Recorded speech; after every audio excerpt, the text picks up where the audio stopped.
বন্ধুরা, আমি আয়া পড়ছি রান্নাঘরে। দেখো 2 কেজি মাংস আনছে। আজকে আমাদের বাড়ি যারা কাজ করে তাদেরকে সবাইকে খাওয়াবো।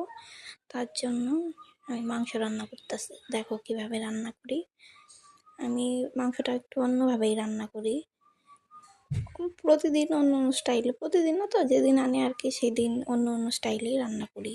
একদিন যেটা রান্না করি যেভাবে, পরের দিন আবার অন্যভাবে রান্না করি। তো আজকে অন্যভাবে রান্না করতেছি। দেখো, আগে মাংসটা ভাইজা নিয়ে তারপরে সব মশলা টশলা দিয়া কষাইয়া, আজকে মাংসটা কষানোই হবো। আগে কষানিয়ে আমার বন্ধুবারের জন্য দিয়া তারপরে আমি একটুখানি ঝোল দিয়ে, আমি বলি যে বাড়িতে খামো সেইভাবে আর কি, একটু ঝোল দিয়ে রান্না। তো দেখতে থাকো কিভাবে আমি রান্না করতেছি। মাংসটা প্রায় কষানি হয়েই গেছে, আর একটু হইলেই হয়ে যাবো। দেখো একটু ঢাইকা দিলাম আমি। ঢাকার পরে খুইলা আর একটু নাড়াচাড়া কইরা আর একটু ঢাইকা দিলাম। তারপরে এই যে আলুগুনা ভাইজা থুইছিলাম, আলুগুনা দিয়ে দিলাম।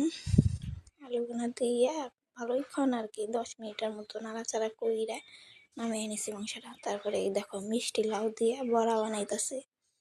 তারপরে এই যে গ্যাসের মধ্যে ভাতও বসাইয়া দিছি, ভাত হয়ে গেছে। তারপরে এই দেখো আমার রান্না কমপ্লিট। কি রান্নলাম দেখো, মাংসের ঝোল, বড়া, আর হইতেছে যে মাছের ঝোল ছিল দুপুরের, ওইগুলাই। তারপরে যে দুধ ছিল, দুধটুকু গরম করে নিলাম। তারপরে এই যে আমার পোলা আর বাস্তিরে খাবার দিয়ে দিলাম, আর ওরে এখন খাওয়াই দিতেছে পোলারে। দেখতে হবে, এই দেখো আমার পোলা কত বড় হা করছে।